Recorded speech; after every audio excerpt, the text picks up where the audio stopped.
Hello all sentient beings and welcome to Transmissions Alt Mode, where we talk about all news, comics, and media related to the... On this episode of Transmissions Alt Mode, we're going to review IDW Publishing's Transformers issue... Oh, that's right, we don't have one. I guess we'll just review some Beast Wars episode. We'll also talk about Titan Master's attack set for the Transformers trading card game, and it looks like we've got two live-action Transformers movies that are coming down the pipe. Today is Friday, February 7th, 2020, and this is episode 167 of Transmissions Alt Mode. Welcome to Transmissions Alt Mode, the podcast that thinks a Beast Wars movie would be just prime. I'm your host, Charles, a.k.a. Big C, and I'm joined by the excellent Transmissions team. Jeremy, a.k.a. Yakko. Hey, how's it going? And Daryl, the Cybertronian Beast. How's everybody doing tonight? Let's talk Transformers. All right, and back again, helping us out this week, we have Ant from TFU.info and Transformers University. Hey there. We're all gonna die.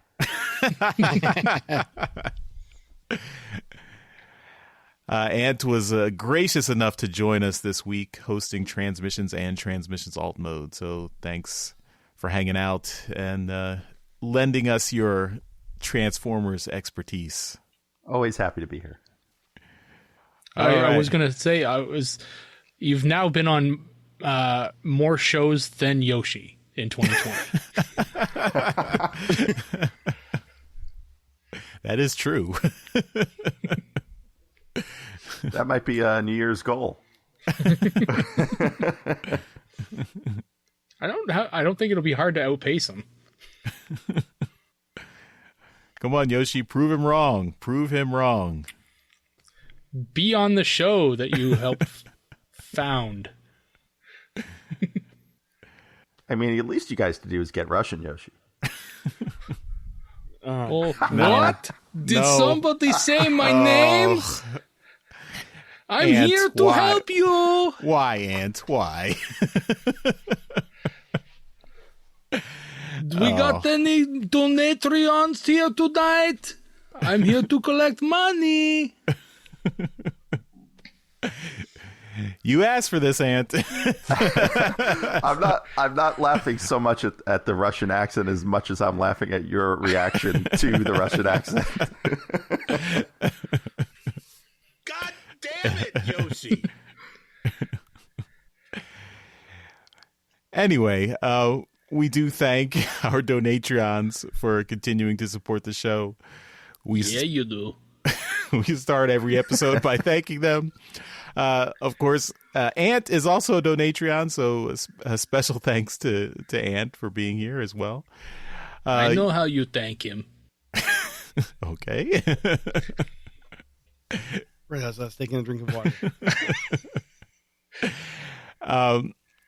You guys are awesome. Thanks for supporting the show. If you are not a Donatron and you would like to become one, just go to transmissionspodcast.com/support, and that's where you can find links to support us on Patreon or PayPal. So it would be great if you could help us out. You can also help us out by buying merchandise from our TeePublic store, and that is at transmissionspodcast.com/shop. You can get some cool Transmissions themed t-shirts, other Transformers themed t-shirts, and lots of geeky variety shirts from TeePublic. If you go through our link, we get a little bonus for every shirt that you purchase, every merchandise you purchase, because it's not just shirts, it's other stuff too. You can also... Fun fact, the Transmissions underwear does not support Charles. Wow. Okay. You can put 2 and 2 together. Maybe not. Big dick. He has big dick. Oh, God. All right, time to deport Russia.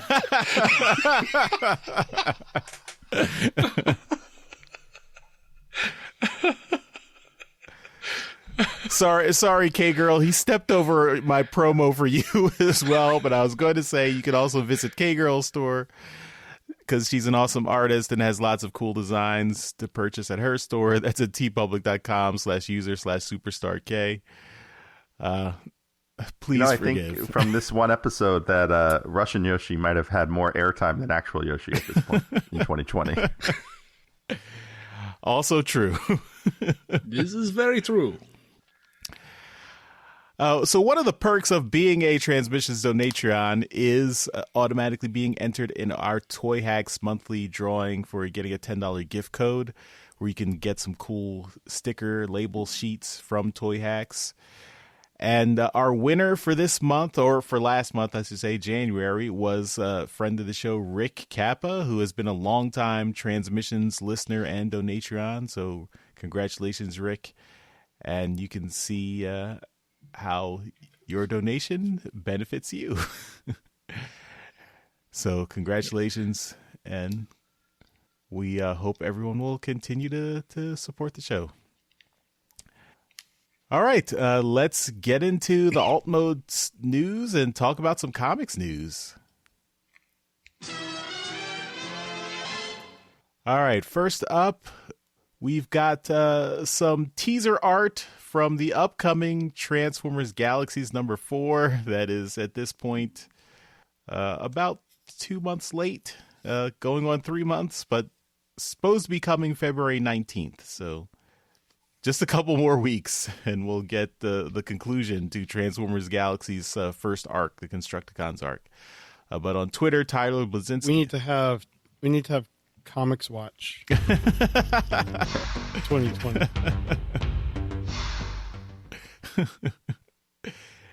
Yeah, it's pretty frustrating at this point, but hopefully this date will be hit, and then we can have Tyler Blazinski back on the show to do a post-mortem on the Transformers Galaxy's Constructicons Rising story, because we're all anxiously looking for the conclusion.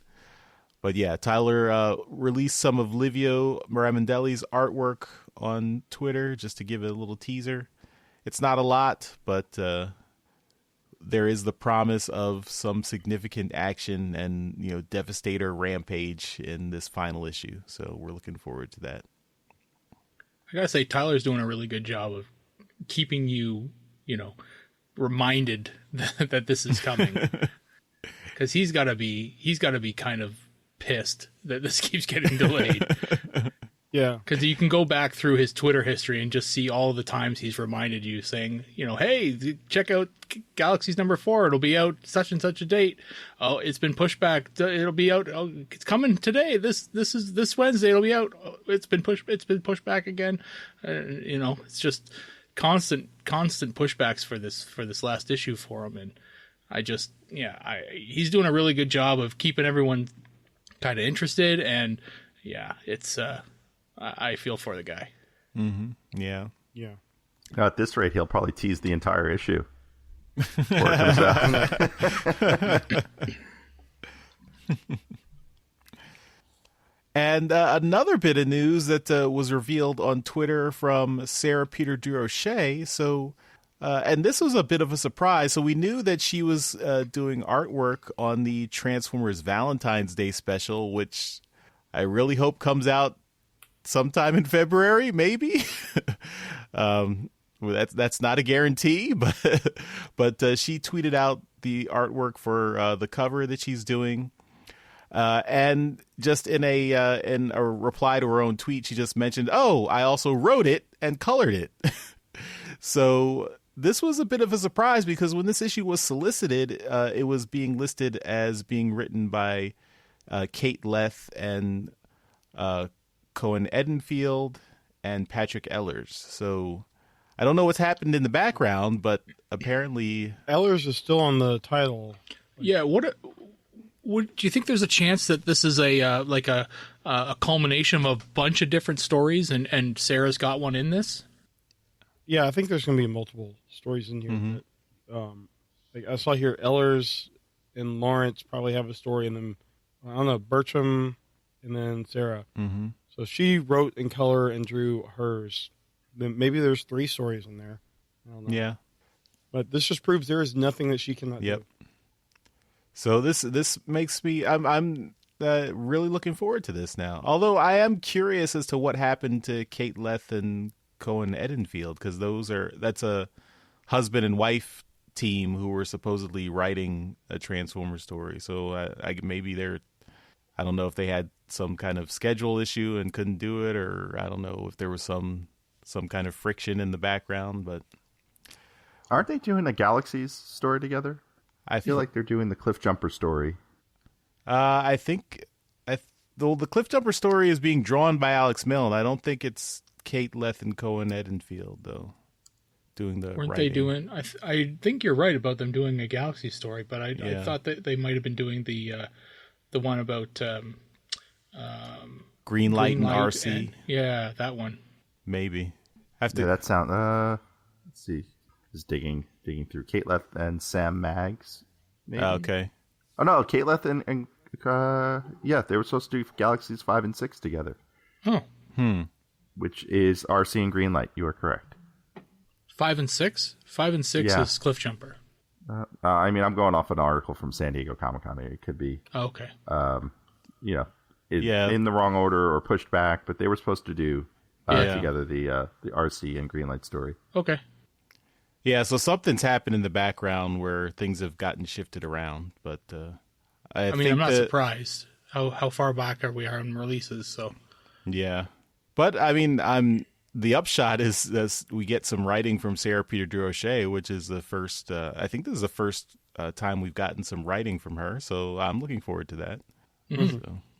Yeah, this looks fun. I'm wondering. I guess this is in the new continuity, right? So that kind of leaves Blastoff and Cosmos to have different interests, and different characterizations than they did in the IDW, the previous IDW continuity. Mm-hmm. I'm wondering about that though, because it's clearly like the design from the old continuity. It being a special, who knows? It could just, be a one-off. yeah. Mm-hmm. Could also be one of that kind of just sits where it could fit in either, kind of like that RC story from the what was it, the Women's Day Yes, book they did. Yeah. Synergy. Yes, that's the one. Yeah. All right. Well, hopefully we'll get that maybe March, April. I don't know. Just in time for Valentine's Day. We'll see. All right. That's all the comics news. So let's move on to our review. And with no comic this week, we are reviewing a Beast Wars episode, and that ties in with the media news discussion we'll have a little bit later. So we decided on the season 2, episode 1 premiere of Beast Wars, Aftermath, and this is also available on Tubi TV for free. So I think both in the U.S. and Canada and other places, you can watch all the Beast Wars episodes, along with all the G1 episodes. And I think Transformers Animated and the Energon trilogy. A lot of Transformers stuff is on. Everything you would want to watch except for the 2001 RID series. Beast Machines is on there. Yep. Oh, yeah. So there. Sorry, Jeremy. I've got the UK DVDs. I'm fine. All right. Well, I'm putting you on the spot, Jeremy, but do you want to take us through Beast Wars Season 2, Episode 1? I would give it a shot because we didn't actually play this very well.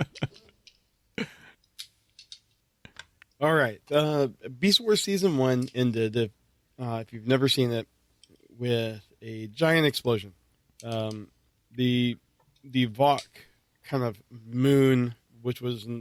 It was actually a super weapon, was going to destroy the planet that, the Maximals and Predacons were on. Optimus Primal was taking this little ship up to try to destroy it. Or I can't remember exactly what he was trying to do, but he got caught in the beam and got blown up. This episode is dealing with, appropriately, the aftermath. And that's why they titled it that.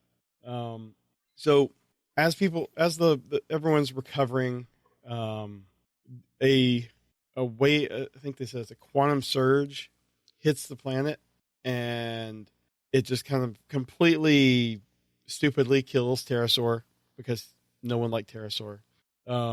But basically any of the Transformers that were originally from the ships, but not in like a CR chamber, got TransMetal 2 bodies. Any of the Transformers that were kind of born on Earth, like their pods were opened while they were on Earth, they were unaffected. But so like Rat Trap and Cheetor got their new bodies. They're all shiny. Rat Trap has wheels. And Megatron got his new body. Waspinator was in a CR little pit thing, so he misses out on all the upgrades. So Megatron decides to take this opportunity to attack the Maximal base. On the Maximal side, Airraiser and Tigertron are going to go look for Black Arachnia, who had disappeared after in all the chaos. Black Arachnia, as she's trying to escape, she's still got Tarantula stuck in her head, and they run across his body, and he kind of forces her to take his body with him. And then Rhinox and Dinobot come out of their CR chambers and kind of see what's going on. And then the Predacons attack, and we get to see some of the new modes and stuff. And Cheetor kind of screws stuff up because he's still trying to figure out how to fly. And eventually the Maximals kind of fight them off enough where the Predacons escape.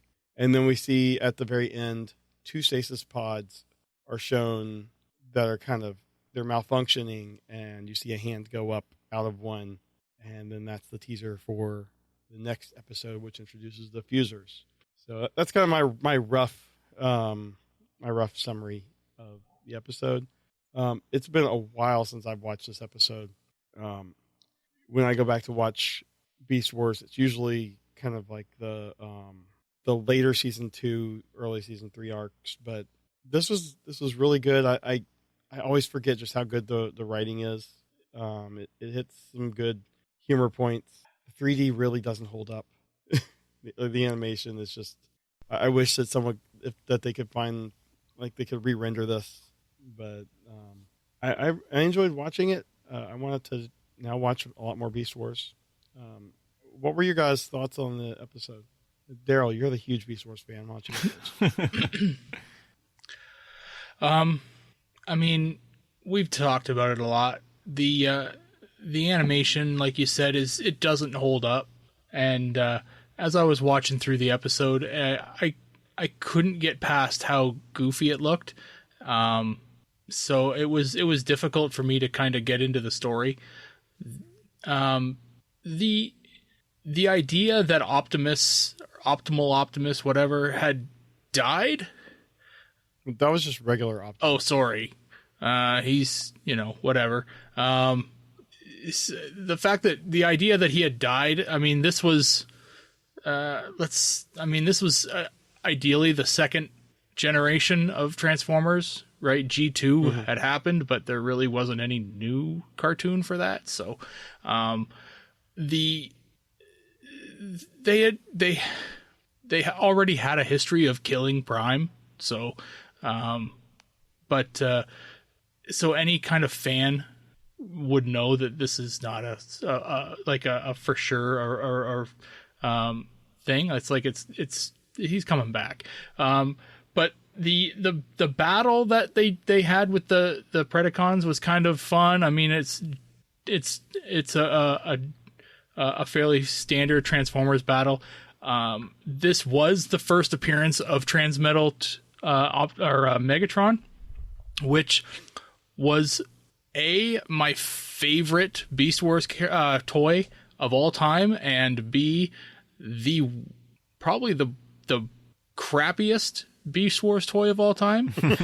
So how it, not in design but in execution, so it breaks really easily. So but not on the shelf when you bought it. I mean, time just isn't its friend. So but yeah, it's just a great looking character model. So Gold plastic syndrome. Yeah.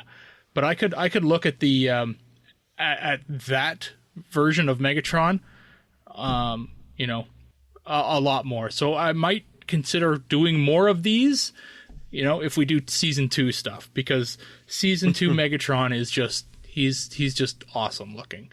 But yeah, I mean, the goofiness of the show, I mean, even with the animation being quote unquote crummy, the way that they had like the characters flying around, and what is it, Cheetor flies into Rat Trap and knocks them out of the fight, right? Like, Megatron could have destroyed him at that point, but because he sees Rhinox, he decides he's going to leave. He doesn't have time to take the shot. I mean, it's a week, but whatever. It's cartoons. Yeah, I mean, it's fine. It's I've showed Beast Wars episodes to my daughter, who's now 10, and she will not watch them. It's just, the animation is just not, it won't, she cannot stand it. So yeah, that is probably where a traditional animated show holds up better than these early CG series. Yeah. There is something to be said for being able to lead the technological revolution when it comes to animation, right? But you're gonna lose out in the long run, I think, because it's got to be sustainable. Does it hold up? And stuff like this and Reboot and all that kind of stuff is just, I mean, you guys have made fun of me for not liking it and said, oh yeah, it's made by a Canadian company, you should like it all, all the much more. But it just doesn't look good anymore. All right. Ant, what were your thoughts rewatching this? It's fun. First off, I am a huge Beast Wars fan. It's what brought me back into this hobby, and so I think for me, talking about the animation and not holding up, yeah, it's of its time, I think, is the best way to put it. When if you think about it in a historical context, they were doing this animation. Think of other computer animation that was out at the time. You're talking about like Toy Story, Monsters Inc., and they were doing it on 1/10 of the budget. And so it's of its time, but it's also very well done for what they had to work with. I think there's some neat stuff there with the textures, the shininess on the TransMetals, and talking about the TransMetals. These were introducing not just the characters but the toys, and the toys basically set the standard for Transformers up through now. I mean, these are some of the best deluxe figures that were made in the late 90s that were basically the basis for a lot of what we're seeing today, even in Generations. Story-wise, the writing is fantastic on this. I mean, you have your comedy, you have your action. There's a lot of subtle things in the plot and in how things are told that I actually, not that I've never noticed before, but I didn't remember. Like, Black Arachnia walking out of the ship and looking at the sky and seeing only one moon and kind of just nodding. There's no verbal, there's no nothing, but it clearly marks off that that's important, and she knows. There's the shot there. I mean, there's the gratuitous shot of Tarantulas in her pretty little head, with her pretty little thoughts, as the line goes. That's kind of the basis for the Masterpiece toy. But the one thing that really, really stood out to me when I was watching this is, I've seen this episode countless times, so I haven't seen it in a while, but I was kind of doing some other things, and it was just how good the voice acting is on this series that I could get what was going on without even having to watch the animation, because the actors are just that good. In the story, there's some other things such as like Rhinox, basically even Rat Trap taking the lead of the team while everyone else is down, and then when they take Rhinox and Dinobot out of the CR chambers, Dinobot's his feisty self, and Rhinox is having none of it. And even though he's the brains, he's also the brawn, and I like how that works. And I just love how it was kind of a more subtle, just, I'm in a very bad mood, and Dinobot just backs down immediately. Yeah, it's fantastic. And then they, back to some of the subtle writing. So the idea that it's only the characters that were not on Earth, not born, quote unquote, on Earth, that get affected unless they're in a CR chamber, right? So Waspinator's in a CR pool, and Rhinox and Dinobot are in the CR chambers aboard the Axelon. And one of the neat things here is that when they kill off Pterosaur and Scorponok, Pterosaur's hand is above the lava as he's dying, and it starts to glow. So he starts to turn transmetal as he's dying. So they really sell that point that it was meant for those specific set of characters that were on Cybertron before Earth. And then, there was one other thing that it's sticking in my head that I had to talk about on this, and it'll come back to me in just a minute. I guess that's basically the gist of my feeling about it. That the acting also was just so good.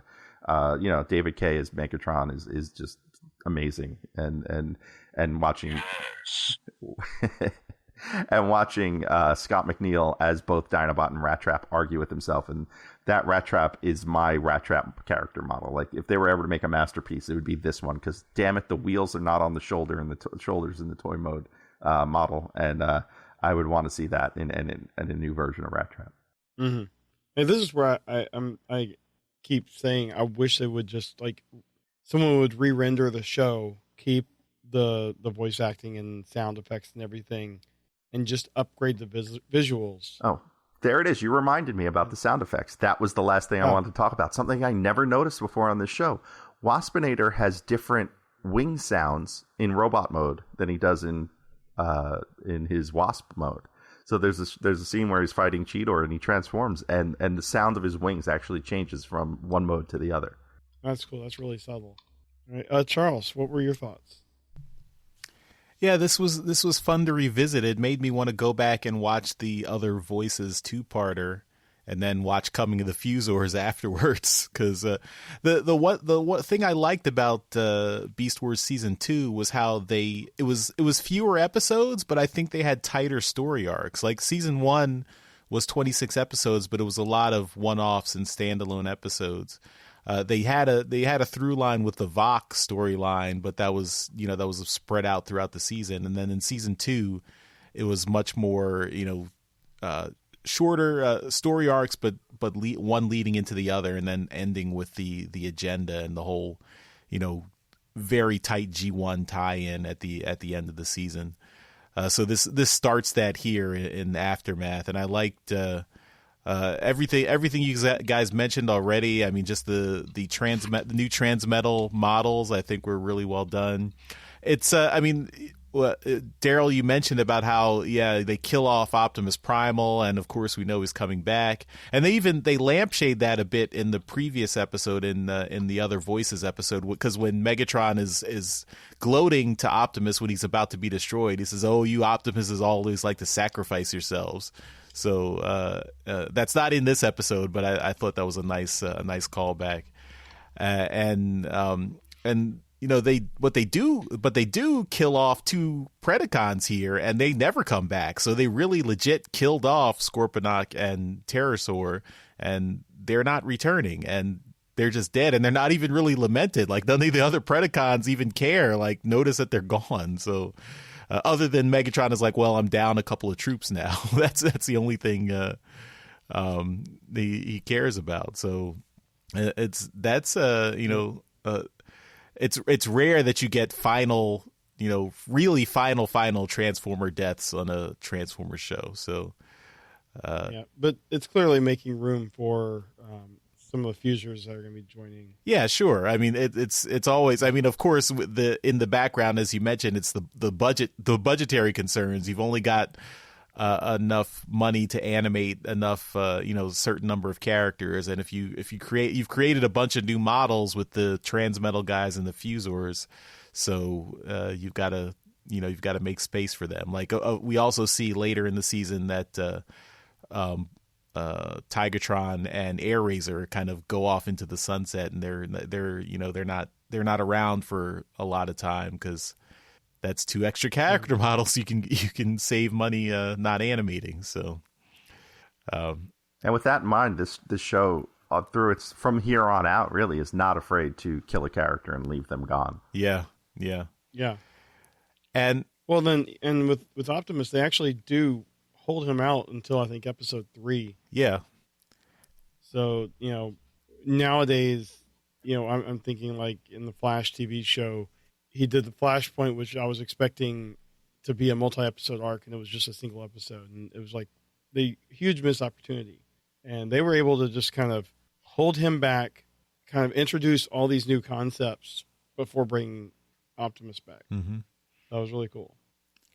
Yeah, and I liked the whole Maximals. They kind of rally even without Optimus, and Ryan both. Yeah, Rat Trap takes charge when they're and you see Rat Trap is now he's got a little bit more confidence. Like I remember, like in the beginning in season 1 of Beast Wars, he's very portrayed as very cowardly and not really willing to, selfish and not really willing to fight and do what the team needs. And here he steps up. He goes, head to head. He plays a game of chicken with Megatron, which is, that's not insignificant.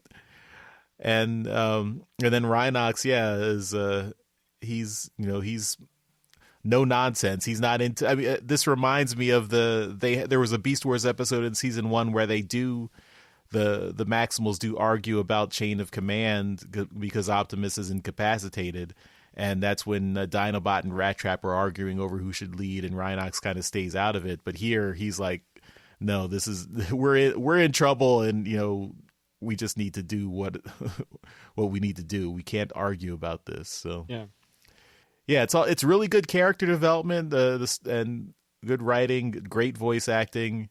Megatron gets some great one-liners. One that stuck out to me was the new packaging, same product, losers. And that's it's a great Megatron is just Beast Wars. Megatron is a great character here throughout this series. Awesome.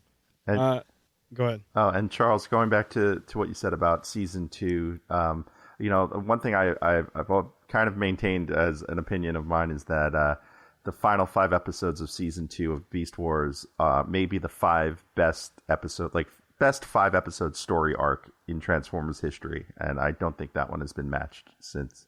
Wow. Okay. Now I have to go back and do a rewatch now. I can't. I don't know. Transmutate is not one of my favorite episodes, but the other 4 I would agree. But if you put those 5 together, and you're hard pressed to find a better string of 5 episodes. The Ultimate Doom or a couple of the other 5-parters don't even hold up to those 5.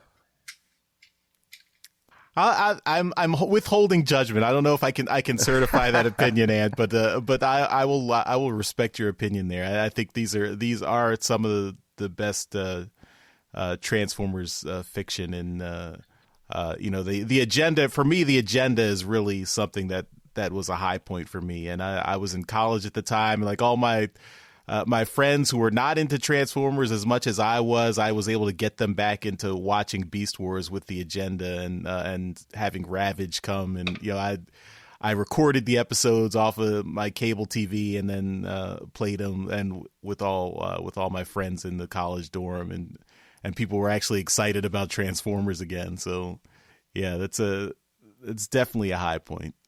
Awesome. Well, we would like to hear what other people thought of this episode, since it's freely available to watch. Give us your feedback, and then let us know what else you would like us to talk about on these many weeks where IDW still doesn't have something out. And with that, we will wrap up our review.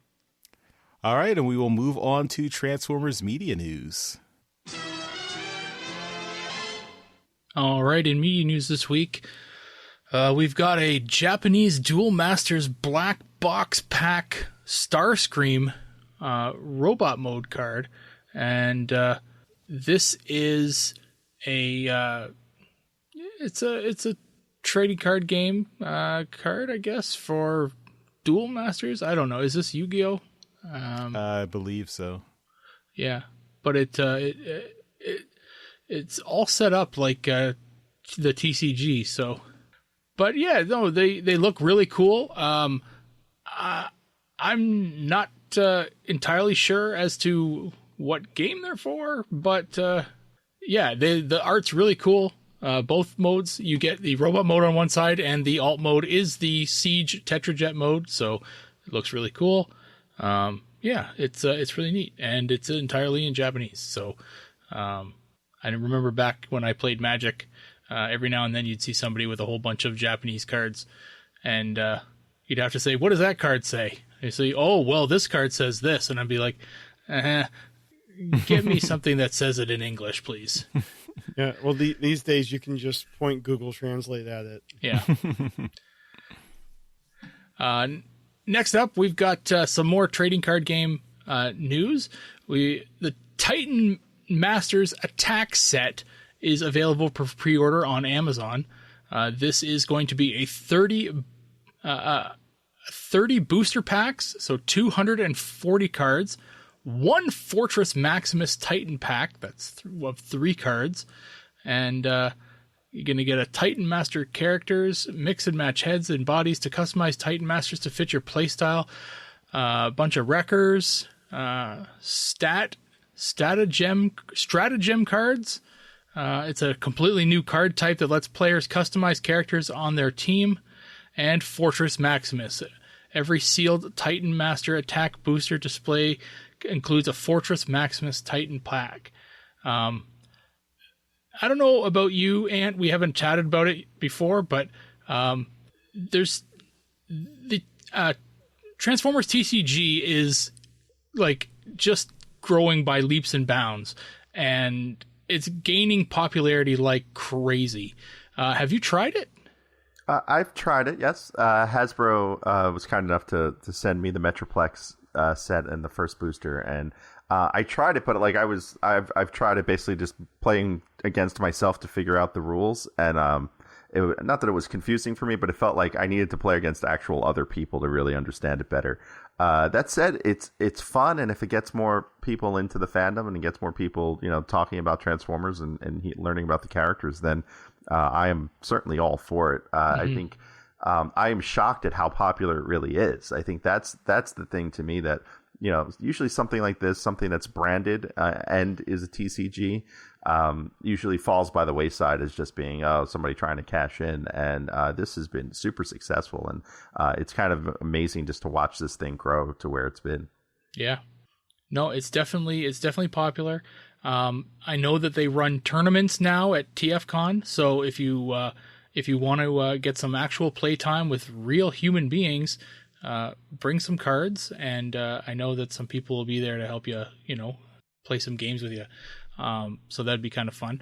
But yeah, this is looking like a whole bunch of new stuff, entirely new play patterns to throw into your deck. So look at that if you're looking for something new. This game's changing. Like every single set that comes out throws a whole bunch of new stuff at it. Next up, we've got another of the Soundtrack Saturdays, and it's a BotBot's origin story with stop motion video. So take a look at that if you want.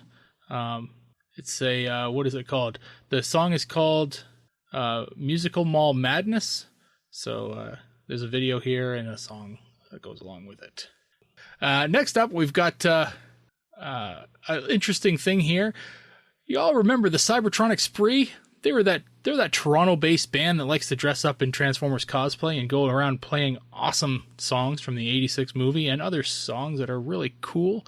Well, they're going on a North American tour for 2020, and that's freaking awesome. So they got a little blurb on their Twitter page here. They're saying tickets are going on sale February 7th at 10 a.m. at thecybertronicspree.com. If you have never gone to thecybertronicspree.com, you are missing out. This is a website that is dead out of the 80s, or 90s, I guess. Those 80s websites. But it is a really throwback website. And it's really fun to look at. So the dates that they've got, they don't have a lot shown here right now, except for one in Toronto. So don't look at their website, look at the Twitter link. Yeah, the Twitter image has the whole list of tour dates. It doesn't have location, it doesn't have the venues, but it does have the cities. Oh, wow. I didn't actually open up the image. There you go. Okay. Pittsburgh is there. An awesome image, too. There you are. So May 19th in Pittsburgh. So yeah, March 21st, Toronto. March 31st, Denver, Colorado. April 1st, Salt Lake City, Utah. April 3rd, Vancouver, British Columbia. April 4th, Victoria, British Columbia. You're going to read them all? Well, people are all over the place here. I mean, you want to know where you want to know where to see these guys. These guys are awesome. They can click the link. Yeah. This is audio. Did you say that? This is audio. People listening in their cars. I don't want them clicking. Did you say more dates are coming? I'm kind of hoping that they cut it off at June 7th in Montreal. And it's right around TFCon time, so... It's a whole month difference. Like, this is a heavy schedule, man. I mean, maybe they're starting a Canadian, part of the tour. I mean, Canadian dates are peppered all throughout this, so... It is a North American tour. Yeah. Yeah. So there's no Moscow date, as far as I know. But no. I see what you're trying to do. But Charles will disown me. Yeah, so the important dates are up there. I mean... They also take a month off between the middle of April and beginning of May. They go from April 14th to May 14th without a show. So they take a break after Phoenix and then head up to Michigan, because that is a lot of distance to travel to do a show. Sure. And I mean, you've got what is it? Victoria Day's in there somewhere too. So you got to have Victoria Day, and yeah, no, you guys don't have Victoria Day. So, yeah, there's a lot of really cool dates in there. Trying to think when's no, they're in Orlando, Florida on May 27th. You could see them. They there. are, and New York on June 5th. So I have two options. You have two chances to see them if I'm not fully moved down here by then. Yeah, tons of dates here. I mean, from March 21st to June 7th. There's 2, 4, 6, 8. There's 30 dates. Like, I don't know. I don't really follow a lot of like bands' tour schedules, but that seems like a heavy schedule for 3 months. So I'm proud of them. This is a small band that likes to cosplay as Transformers, man. So I'm proud of them. Yeah, I played some of their stuff for my kid tonight, and he was just kind of entranced at seeing these people dressed up as Transformers playing music. Yeah, man, it's so fun. They're great, and we met them at TFCon Toronto last year, so they're fun people. Do you think they drive their tour van in costume? Like, just turn and look on the side of the road, and there's a Quintesson driving a van. They are their tour van. Yeah, they'll just pile into Rodimus. Yeah, that's great. And lastly, we've got one last bit of media news here for this week. This came out earlier on in the week, but so it kind of got buried by the news that came out at the end of the week. But we're still going to have a bit of a discussion here. 2 new Transformers movies are going to be produced simultaneously. So apparently they're going to be working on Bumblebee 2 and a Beast Wars movie at the same time. This is a news story out of Variety. They're reporting that 2 new live-action movies will be written by James Vanderbilt and Joby Harold. And don't know which one is doing which, but... the Deadline article says that. What? The Deadline article says that. Oh, it does? Oh, okay. The Vanderbilt project is likely the Beast Wars, and the other one is Bumblebee. Oh, okay. And so it says Paramount is currently seeking out directors and a fresh new cast for the movies. The studio is looking to revamp the movie franchise. So we've got James Vanderbilt. He was the script writer for Spider-Man, the Amazing Spider-Man 1 and 2, as well as Zodiac. So that's the James Garfield one. No, James Garfield. No, not James Garfield. Andrew Garfield. Andrew Garfield. Yeah. James Garfield was one of your presidents, wasn't he? Yes, he was.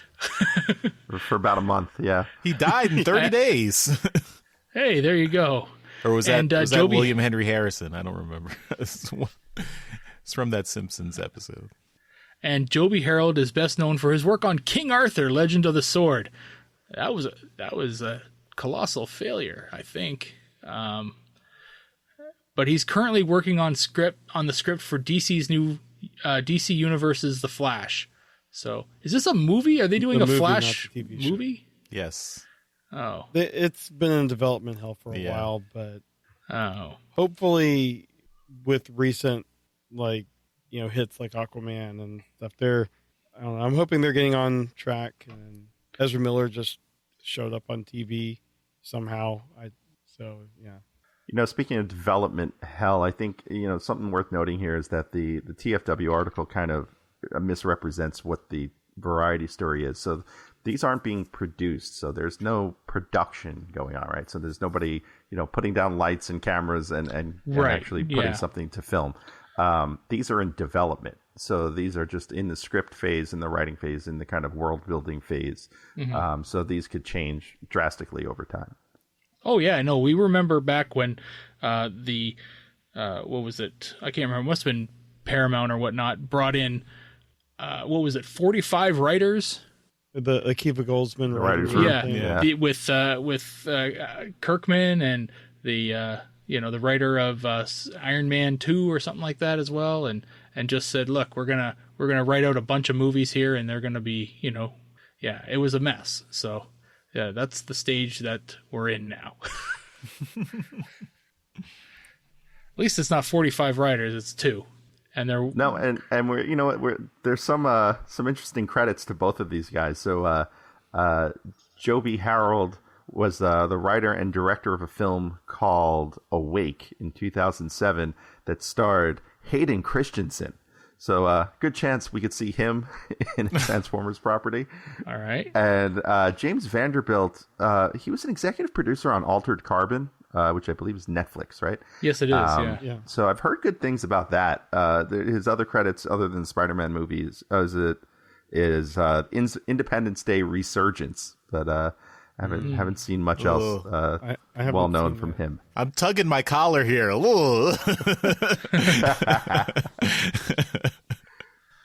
You're not selling me. I love Independence Day, and I'm just I can't bring myself to watch that. All right, well let's kind of move past the names attached to these right now and look at the option of what we're faced with. We've got a Bumblebee 2 possible movie and a Beast Wars possible movie. Is this what we're after here? Because I remember back when Bumblebee was being produced that the possible sequel, was going to be an Optimus Prime focused movie, and that seems to have just gotten completely scrapped. And is Beast Wars what we want? I mean, we just reviewed a show. And that was, that seems to be fairly highly regarded. Where do we want to go? I mean, they seem to be aiming at live action. They're sticking with live action, and the CGI that was so nostalgic and highly loved and from the Bumblebee movie is not something that they're kind of focusing on. Where's everyone looking here, Charles? I mean, I don't know what quote unquote live action means for Beast Wars. I mean, the original story of Beast Wars is they're set on prehistoric Earth and there's no humans around. So I mean, I would prefer them to stick with that story, or stick with the Maximals and Predacons. I would prefer an animated movie, like a complete CGI animated movie. Some people have said they like it in the style of the new Lion King. I'm not really sold on that. I'd prefer a more like animated look, like something like Pixar. But that's just me. And Pixar is expensive, so I don't know how well that could get done. But if you think about it, any Transformers movie is essentially animated. Yeah. And it's going to be expensive. Yeah. So. Yeah, but so for me, I don't want a Beast Wars where they're their animals dropped into 21st century Earth, and there's some storyline where they're like they break out of the zoo and something, and then they run around with their human friends and their pets or something like that. That is completely not what I want to see. So if it goes in that direction, could they have 3 penguins that are cheeky and funny? Yeah, I mean, this just became the Madagascar. Yeah, movie exactly. I don't. But and Madagascar was animated. they at least focused on the animals. I mean, the problem I see with always doing live action is that the tendency is, if you're doing a live action movie, you focus on the human actors because that's the primary focus of filming, and then everything else is expensive special effect, and so. The Transformers become an afterthought just because of the nature of the filming process. And I don't want that. I want them to be the focus of the movie, whether it's Bumblebee, I hope if you're doing a Bumblebee sequel, Bumblebee now has his memories back. He's not, E.T. or whatever. He's just going to be a Transformer. Maybe he hooks up with other Autobots and finds and fights against a group of Decepticons, and make that the focus of the movie, not following around a human or befriending another human. I mean, humans can be there. I mean, I'm not anti-human, but don't make them the focus of your Transformers movie. Make the Transformers the focus of your Transformers movie. That's my central complaint for all the live action Transformers movies.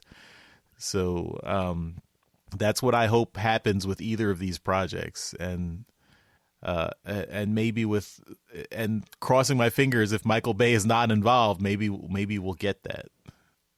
All right, Jeremy, what are you're pretty heavy on the Beast Wars stuff. I mean, we know I love it, but you love it. Yeah. So I wouldn't say I love it as much as you, but I really enjoy it. Right. I mean, is a Beast Wars movie? Are we ready for a Beast Wars movie? Could we handle it? I think the Transformers fandom could handle a Beast Wars movie. I think the regular movie going public is not ready for the leaps of faith, or the leaps of kind of suspending your disbelief and stuff needed to make the leaps from vehicles to animals. Right. Maybe if Beast Wars was like a few movies down, where you're showing starting off with a ship of robots that crash land on a planet. But I think what people want is what we saw in the first 5 minutes of Bumblebee. Give us a space-based adventure with Transformers, something like Last Stand of the Wreckers, or just any number of stories that is kind of just space-based.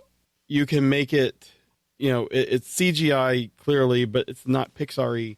It's more, gritty, and I guarantee that will be a blockbuster. It's just, it screams summer blockbuster. Mm-hmm. And I'm not worried about Bumblebee 2. I think as long as they get, same actress, Haley Steinfeld, and Haley Steinfeld, I think they're going to be fine. The article already said new casts for both movies. Oh, right. Well, then I don't know. Screw it. And they want to revamp the movie franchise, right? So by revamp, I take that as starting over. And I understand, but starting over with a Bumblebee 2? Yeah, that's the thing. If you're saying it's Bumblebee 2, the best things about Bumblebee was the cohesive story and the relationship between Haley Steinfeld's character and Bumblebee. Mm-hmm. And without that relationship, you're going to have to kind of redo the introduction and everything. And it's just, you've already done that. Build on it. And you're falling into the same traps that they did with the Bay movies. So anyway, I just give me some continuity, or just give me a space-based movie, and just give me some crazy action.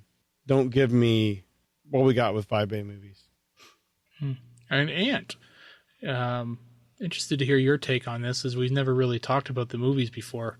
But yeah, it's where do you think they would take a Beast Wars movie? So, it's one of those things. When I heard this news at the beginning of the week, I was really kind of trying to figure out what you could do, and even as you guys were talking, I was just thinking about this. Like, so my concern is that Beast Wars, the cartoon itself, it's pretty much a solid and complete and whole story. There's really not a lot to improve on, and there's nothing that I feel like needs to be retold, right? It exists already. It's something that's out there. As we talked about before, the animation could be brought up to date, but the stories themselves and the writing, it's all kind of there. So either they have to find a way to retell that story and put some twists on it and make it a little different, like you would do with like a comic book property being adapted to TVs, like something like The Walking Dead or Game of Thrones, where they would swap characters out for different instances and make things change, but they don't really have that amount of time in a movie, right? So as you guys were talking, I was thinking about it, right? Transformers works best in what way, right? When if there are no humans, right? That's usually the way a lot of us think, because it forces us as viewers to sympathize with the robots and the aliens, right? And humanize them. So if you did a Beast Wars story, a Maximal Predacon story set on Cybertron, and then did the space-based story on them, right? Because that's basically what the Beast Wars story is at its outset, and then took it in a different direction, you might have something there for a 2-hour film. And I think that might be the way to go, because then they could be beasts wherever and not have the human interaction and allow us to enjoy the robots as characters. The problem is that with Hollywood, they want humans because they need a face to put to the movie to sell the movie around the world. So that's kind of the tricky part, right? So otherwise, then you just have an animated film. The other way humans work best with Transformers, right, is when we see the Transformers through their eyes, right? So when you use the human, like in Bumblebee, as a way to relate to the robot, right? So Charlie's story in that movie with Bumblebee is both of them kind of feeling out of place and finding each other. So there's that in that tale, and you relate to Bumblebee via Charlie because Bumblebee doesn't talk, right? So if you were to do a Beast Wars film, set on Earth, you almost have to, like thinking about like the most powerful moments in the cartoon, right? Code of Hero is usually the one everyone goes to, and if you think about it, that's a story where it ends with Dinobot protecting the humans. That's his whole goal. He dies for that purpose. And so his death is amplified by the fact that we're humans and we identify with those humans that didn't get killed. So with all that in mind, like you would have to do a Beast Wars story where it's something along those lines where they travel back in time and then they have to protect prehistoric man from these technological monsters in the Predacons. I think that's really the gist of a tale that you could tell in about 2 hours. That would be my take on the Beast Wars stuff. And then for the Bumblebee thing, the Deadline article doesn't say it's a sequel to Bumblebee. It says it's based in the Bumblebee universe. So that could be anything. That could be that Optimus Prime solo movie that we've heard rumors about last year. That's true. Yeah. Well, that's a lot of good stuff to kind of think about there. I mean, I personally, I don't know what I'd think about a Beast Wars movie. I can see a lot of interesting stuff being done there. CGI has come a long way from where it was in, what was it, 96? So, I mean, we've got a movie in the theaters right now called Call of the Wild, where Harrison Ford is acting with a CGI dog for the most part. And I thought that was Star Wars. That's a big dog. Star Wars. Oh. Yeah, and I actually had to tell my wife that the dog was CGI, and she's like, "No, it's not." I said, "Yeah, look, they can't make they can't make a dog roll its eyes." So, yeah, but yeah, no, they can make everything CGI look incredibly realistic now. So, I'd be interested to see what they could do with a Beast Wars movie, but as far as a story, personally, I don't care where it's based. They are going to have it with people, like you said, because that's who's going to sell the movie, right? Nobody's going to be excited to see the the new Optimus Primal movie, right? They don't know. Nobody remembers that. Nobody outside of Transformers remembers who that is. So See, I would put one exception to that, is that we have to think about the timing of a film like this. So we are 25 years removed from Beast Wars, right? Yep. So that puts, if you were 5 or 6 at the time Beast Wars came out and you were a kid playing with those toys, that puts you at about 30, 31 years old. Sure. So you're an adult with disposable income that probably remembers some of this stuff, has nostalgia like we did at that age, and have young kids, or we're planning to have young kids, whatever the case may be.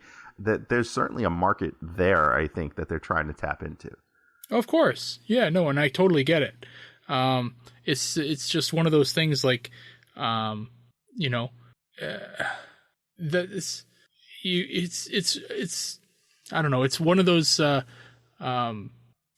aspects of your nostalgia where Beast Wars lost an awful lot of fans when it changed from cars to animals, or vehicles to animals. I was one of them, right? I did not care for the animals. I love the toys now. They're fantastic, but I still can't watch the show. But going back and looking at doing it now, it would be an interesting way to kind of see the resurgence of it. And I get you, 25 years is a great time to kind of bring this back. But yeah, I don't know if it would be the biggest hit. Yeah.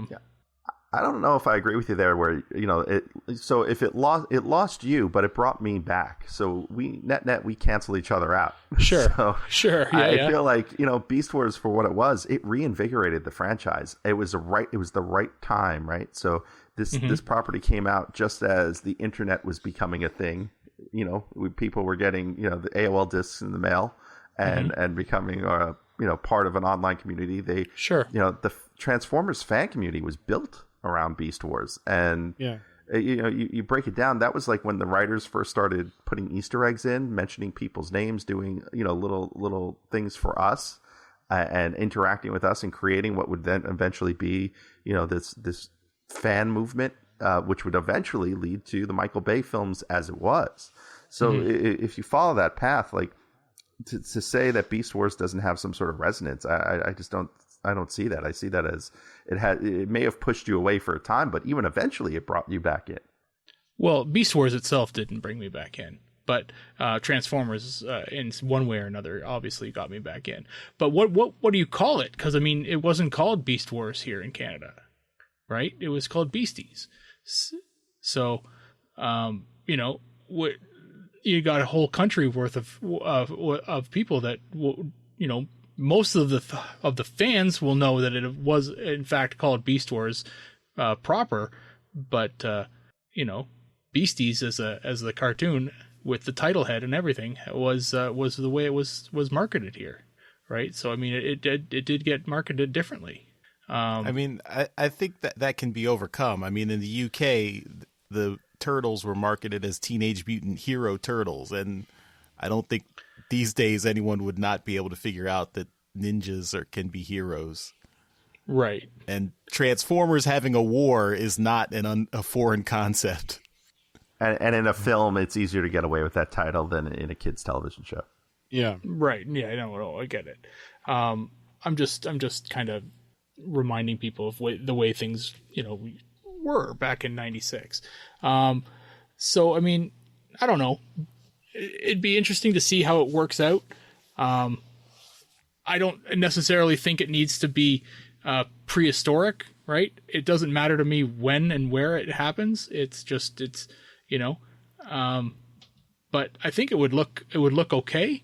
It's just I don't think the story is going to be necessarily let's say fan approved, right? So it'll be more of a, this will work for the mass audience, right? But we'll see. This is just the earliest of early days, and we'll see where this goes. But that's it for media news. All right, let's move on to convention news.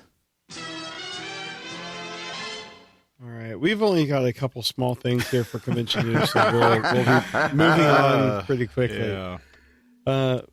First thing we have here is TFCon Orlando has announced that Hal Rail will be a voice actor guest. He was the voice of Shrapnel, Snarl, Pipes, and Skeksoid in G1, in addition to a number of other things. He says he will be attending all weekend, signing for fans, so that'll be awesome. He was the voice of Predator in the second Predator film. Oh, okay. That's where I was confused because I thought Peter Cullen was the voice of the Predator, but that was probably Predator 1. That's correct. Okay. I have not seen either. But this will be exciting for people like Ant that are going to get to go to TFCon. I'm sure you're going to try to get some content for TF University. Try. You're going to try. Yeah. It is tough. We'll talk to us later about horror stories. But, that'll be exciting. This is March 20th through 22nd, so we are just at about a month and a half away. TF Nation has announced that James Reyes is going to be attending. He was a big part of the Dreamwave era. He did Transformers, Armada, and Energon. He's done a few things for IDW. He's done some covers around the Dark Cybertron era. He did some stuff. And if you've never seen his massive Star Wars print that he did a few years ago, it's amazing. He got like every character from every era in this one massive print. So he's a great guy. And this will be August 14th through 16th. And updated information about tickets is going to be on February 15th. So be sure to check out tfnation.com for all updates on that. So I think that is it for convention news. I don't think anything else has happened. Check the doc, Jeremy. Yeah. We were going to follow up on that BotCon stuff that we talked about in the toy show. Yeah. So BotCon's coming back. All right. Let's move on to feedback. Okay. So yeah, seriously, BotCon is coming back. They have announced a 2021 date. Nothing more specific than that. Botcon.com. After we were kind of doing all the speculation on the toy show, it has now updated with more information. You got some past logos on here and a letter from Carl Hartman. Actually, the letter is on the AllSpark article on this. But there's like a little history here about BotCon, some pictures and a store. But on the AllSpark article, they kind of got the exclusive, and Carl Hartman kind of just it's a nice article or a nice letter kind of to the fans, kind of giving the story of BotCon, how he thought it was over, but as Simon Furman says, it never ends. So he and a number of other people have formed this BC Productions, and they are announcing BotCon 2021. So let's speculate. Ant, you've definitely gone to the most BotCons out of all of us. 14, I think, was my last count. Yeah.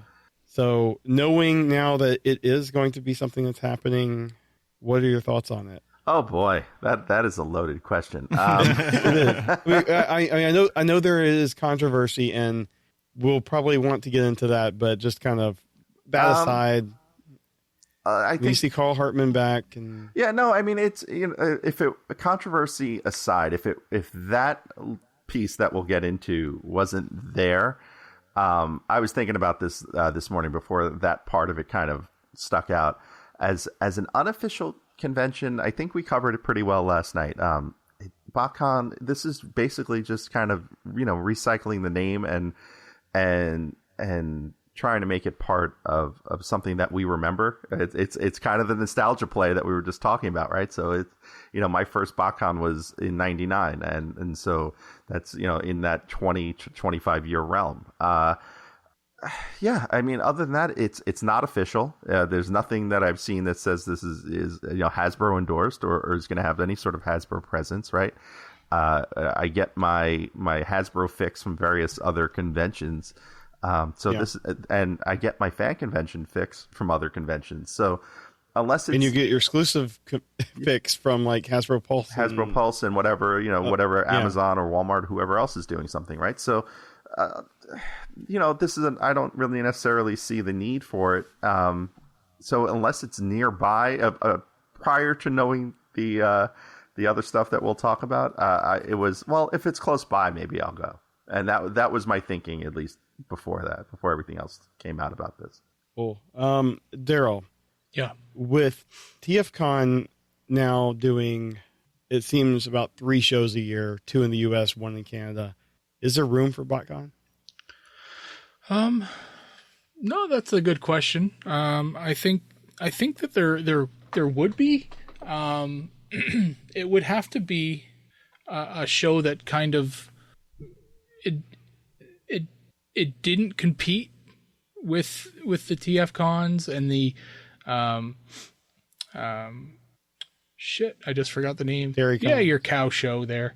Well, there's TF Expo, Side Fest Northwest. Yeah. I mean, these shows have blossomed into their own markets, and they work well. So BotCon deciding to come back and say, hey, we're back, where are all our peeps at, kind of thing, is kind of is slapping all these other shows in the face and saying, no, we're back now, and we'll take all of our patrons, thanks. I think Ant touched on it there a bit. The big draw, and I'm saying this as someone who's never been to a BotCon, but the big draw that I've been able to suss out for BotCons has been exclusives. And I think I said this like in the other show that we did for the toy show, there is that with the big draw being exclusives, if BotCon is in fact an unofficial show now with no Hasbro affiliation, which then means no official exclusives, this show is just another show now. It's nothing special. It's just a name. It's a name that brings back a nostalgia kick, like we were saying, and that's about it. Because the big draw was the toys that you would buy and flip for 2-3 times their value almost immediately, and that is a huge draw for people. Yeah, I mean, I would do that. I would get the Primus package for me and my wife, and before the first day, hers was on eBay, and it was essentially pay for everything else I bought on the show. Of course, you can't tell me that that's not a huge draw. Yeah. That's crazy. Yeah. So why would people not want to be able to do that some more? Why would, you present somebody with the idea that they can go to a convention, buy some stuff and sell it immediately and pay for their entire weekend? That's crazy. Of course they want to do that. This thing, if it's unofficial, like everyone seems to think that it is, means absolutely nothing to anybody now. Put it this way: if it wasn't called BotCon, would you care? Exactly. Yeah, I mean, in the years since BotCon has ended, so many other smaller shows have sprung up. TFCon, I think, is almost as old as the original BotCon. I mean, now it's older because it kept going. DairyCon is celebrating its 20th year, but we've had like TF Expo is big in Kansas and that area, and I don't know. I think they need to clearly define who they are, what they're going to be about, and schedule it away from some of these other shows. Yeah. Charles, what are your thoughts on all this? So, I mean, I think I also, like we had the discussion in the last show. I think there's room for another Transformers convention. If it needs to be spread out separate from the other ones in the year, but I think there's always people are spread out. Fans are all over the country. I mean, if we're talking about just North America, fans are all over Canada, US, Mexico.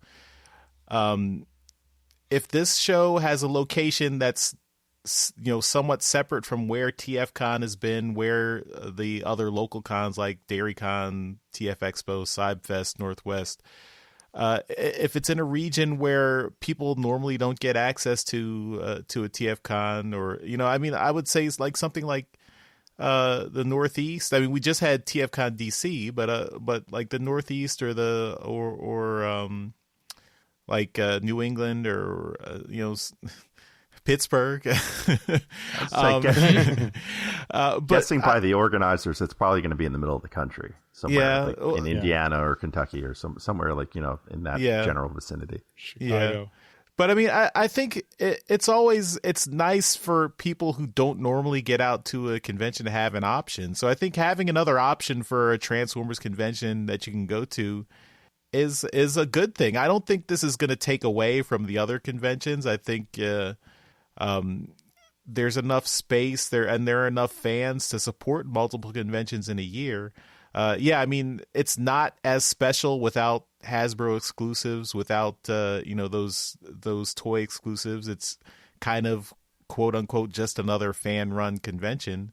But I think there's room for other fan run Transformers conventions, depending on how big the Transformers fandom is. So, depending on where it is, I mean, I would consider going if it was a couple hours drive from me. But I mean, it's not. I don't think it's going to have a major impact on other shows or as coming back. Other than people who are nostalgic for the BotCon name and tradition. I mean, having Carl Hartman be one of the people running it, I think that maybe generates some goodwill, although maybe that goodwill is canceled out by some other bad will. I think that's going to be an issue that they're going to have to resolve in the next, I guess, year and a half lead up to when that it is a hell of a first day to have. Yeah. I know. So let's get into that. So in addition to Carl Hartman, I mean, you have some others. Let me get this list. Andrew Hall is involved. Andrew Hall, yep. Which I've recognized that name. So Andrew Hall is probably best known by his screen name Hydra. He's been around the fandom for a while. He's actually based in Japan. He is an American based in Japan, and he does he helps with the translation of the IDW books to the Japanese market, among some other things I mean, that's where I've seen his name involved in things. He's actually someone I know from BotCon back in the day. Interesting thing note here is that both he and Carl are incredibly tall. Like, I'm 6'2", and I look up at both of them. So it'd be just interesting to figure out who else is involved and how tall they are in relation to those two. Yeah. And then Brett Lovell. The name rings a bell, but I can't remember. I can't place him. That one's alien to me. Yeah. And then the letter just says the rest of the BC Productions crew, but it's come out because on the site, when you click on the store, it goes to Pete's Robocon, and it goes to Night Shining LLC, which is the company that runs Pete's Robocon and is run by Pete Sinclair, who was part of Fun Pub, and that's where a lot of this controversy is coming from, because it doesn't have a history of maybe the most how should I put this, public relations savvy social media posts. And he was the guy that was hired as the PR guy, by the way. Yes, but I mean, if you remember when the BotCon account was tweeting some inappropriate things, yeah, I wouldn't know anything about that. I'm the one who mentioned it. And, I mean, there is a large portion of the fandom that is upset that he is involved, and I honestly I have been kind of lurking in the AllSpark Discord, kind of watching a lot of this, like watching a train wreck. I have so much sympathy for Calidor, the main admin there at AllSpark, because I honestly believe he did not see this coming. He thought this was going to be a great thing, and from what I've seen him post, he has said things like he thought like most of the people's issues with Fun Pub were with other people. So I feel like he was probably blindsided by a lot of this. He was probably expecting to have a much better day than he had. Where they go from here, I don't know. I mean, the PR, they need to get out in front of this and deal with it. I don't know. You guys have any comments? I mean, I don't know. I will say that, like, the few times I've met Pete Sinclair in person, he was personable, but you can't ignore all the online stuff that is clearly out there. So yeah, I mean, not having, I mean, like, yeah, I've only met him personally a couple of times. I think I was with you, like, it was at TFCon Chicago 2014, or briefly met him, but yeah, I haven't had a lot of interaction with him. I mean, the thing I go on is, like, there are a lot of fans that I kind of trust in the community that have all kind of given a thumbs down to Pete Sinclair. So just by going by that gives me pause. Like, you know, but for me personally, I mean, if it's planned for 2021, it's over a year away. I'm willing to just wait and see how things develop. But for right now, I'm just sitting back. I'm not really diving in deep until they come out with more details. Yeah, I mean, it is still so early. There is clearly, in the fast moving PR cycle we're in, there is time to figure out, readjust, and work through this. Ant, you have any thoughts or comments? Yeah, you know, look, my online history with Pete Sinclair in terms of the back and forth is pretty much out there for people to see. So I don't think I need to really address much of that.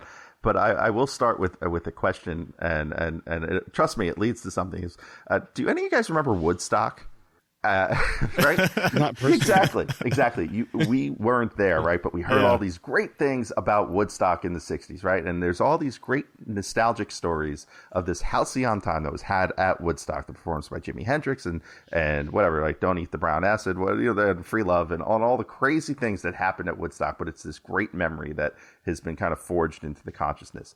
And that's kind of how I feel I project particularly, and people who were there at the early days of BotCon talk about what BotCon was in the pre-Fun Pub era. So everything up through the final, you know, OTFCCs, and then when it switched over to Fun Pub, it was a lot like Woodstock '99, right? It started out okay, and by the end of it, the whole place was on fire, right? So that is essentially Fun Pub's involvement with BotCon, is that for all the things they did, whatever good was there was always going to be overshadowed by the fact that they set the place on fire. This is starting to feel like Woodstock 50. What was Woodstock 50? That happened last year. It got canceled before it even happened. And, you know, they were playing on the fact that there was an anniversary and people knew the name. And that's starting going back to what we talked about before. This is just that. It's a play on the name. And this is right out of the Pete Sinclair playbook. I mean, Pete's RoboCon was basically, you know, that convention, the draw for that convention every time was, look what we didn't do at BotCon, and look what we could have done at BotCon, and look, I used to work at BotCon. Eventually you're running out of runway for something like that. Well, see, but now he has a registration pack with a BotCon 2021 pre-party exclusive. Right. You're proving my so point. Now he's gone from the past to the future. So yeah, I can just hope that it doesn't become like the Firefest, which, you know, Woodstock 50 didn't happen. So at least, you know, people didn't get swindled. Firefest was just, you know. Skepticism intensifies. Yeah. I don't know. I mean, I think a lot of us have really good memories about BotCon, those of us that went. But would you have those memories, like you said, other than it being an official convention, you're going to have those memories now more so than ever at other conventions, because not even just the exclusives, forget that for now, right? The other draw of BotCon was the voice actors, the people involved, the creatives involved with the brand.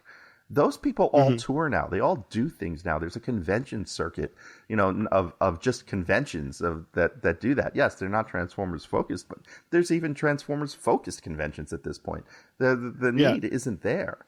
And that's where I was going to go, because at this point in my life and where I am kind of in the fandom and everything, I'm going I'm trying my darndest to go to TFCon Toronto this year, and it's more just to see the people that I know, meet new people,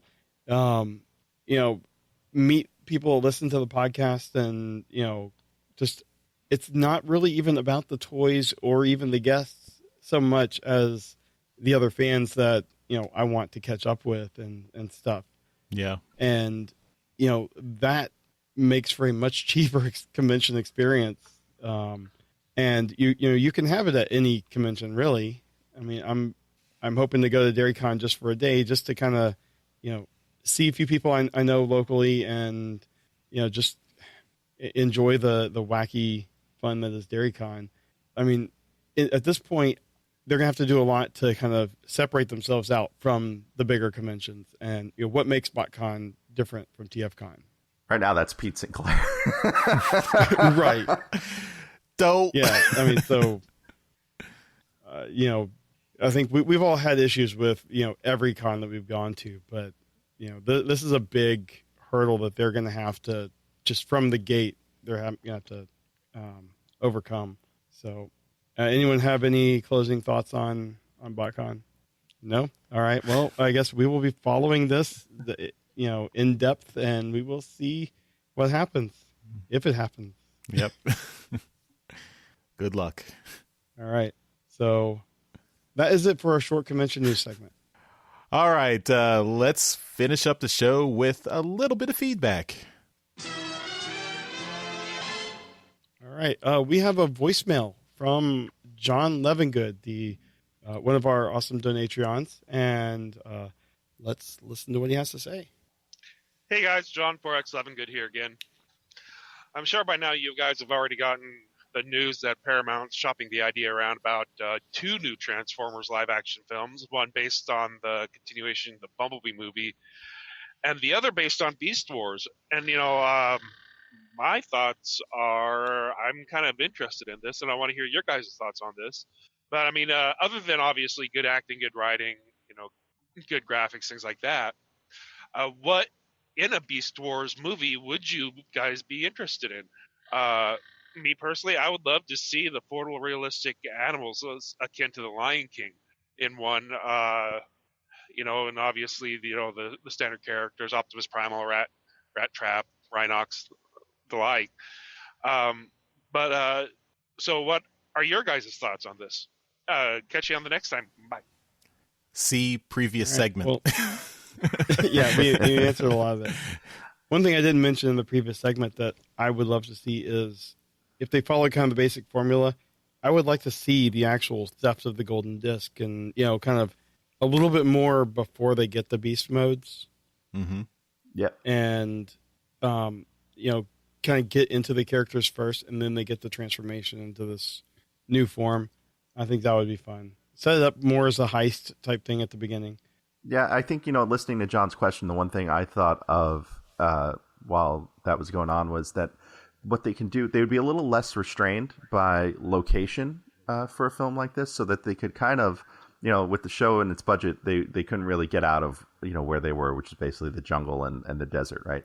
But in this, they can really explore some of the other characters or other just, physical features of the landscape. So we can do like Polar Claw and Tigatron like in the snow or something, or like they could certainly go further with some of the water stuff that we saw only towards in season 3 and the end of season 2. I think that they have options in terms of location and what type of animal they would use for those locations, where they can kind of expand from the core cast a bit. Mm-hmm. Cool. Anyone else have any more comments on that? I think I pretty much said all I needed to say on it in the last bit. Yeah, I think just I think I already mentioned it in the earlier segment, but I was not really a fan of the photorealistic animals in Lion King. Like, I mean, maybe that was just reaction to like the contrast between the animated Lion King movie, which I really like, and It's the mouth. yeah, yeah, That's the thing. It's just the mouth. no facial expressions on photorealistic Right. animals. Didn't they learn from Summer of Sam? Apparently not. But I mean, I would prefer a more stylized animated look, like a CG animation that's more.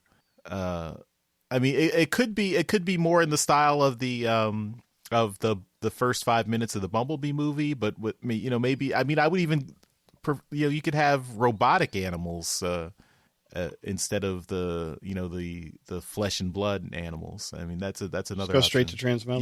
Yeah. Why not? If you want, and you could set it on Cybertron even. I mean, we've got the video game Horizon Zero Dawn that has robotic animals featured in it. So, that might be something you could, a similar approach you could take without weirding people out too much. Maybe, I don't know. Yeah, so I think that's the only thing I'd add. The others, I think we discussed it a little in depth in the media segment. Yeah. All right. Well, that is all our feedback this week. All right. So we did have some additional feedback. We'll push it to next week just because we're running a bit long. But thanks everyone for listening, and thanks to Ant for hanging out with us this week. You did a great job helping us out. Thank on you, these Harry. episodes. Like I said, happy to be here. It's always fun joining in. And just so I could try this real quick, hold on. I'm just going to do it. Ready? Bow, bow, bow, bow. That work? I think we found our new Yoshi. Yeah. Let's see how it compares. Bow, ba down, ba bow. You were a little. I listened at double speed, so that's probably why it was much faster. Oh, there you go. Okay. Well, Ant, tell everyone where they can find your stuff Okay, so online. if you're listening to this podcast, you can definitely find my podcast, Transformers University. It's everywhere you find podcasts, and it's also on YouTube at youtube.com/tfuinfo. And you can find me on Twitter, usually. I'm at tfu_info, and the website is www.tfu.info. Awesome. And we will have links in the show notes as well. So everyone, if you're curious and have trouble finding them, although Google's a thing, so I'm sure no one will have trouble finding them, but we will have helpful links for you in the show notes as well. All right. Thanks for tuning in for another episode of Transmissions Alt Mode, and we will see you next time. Bye-bye. Bye. Later. Hey everyone, thanks for listening to this episode of Transmissions. But just because this episode is over doesn't mean the Transformers fun has to stop. Join us and other Transformers fans on our Discord chat server by visiting transmissionspodcast.com/discord. If you would like to learn more about how you could support the Transmissions podcast, just visit transmissionspodcast.com/support. Thank you all for listening, and we'll see you again next week.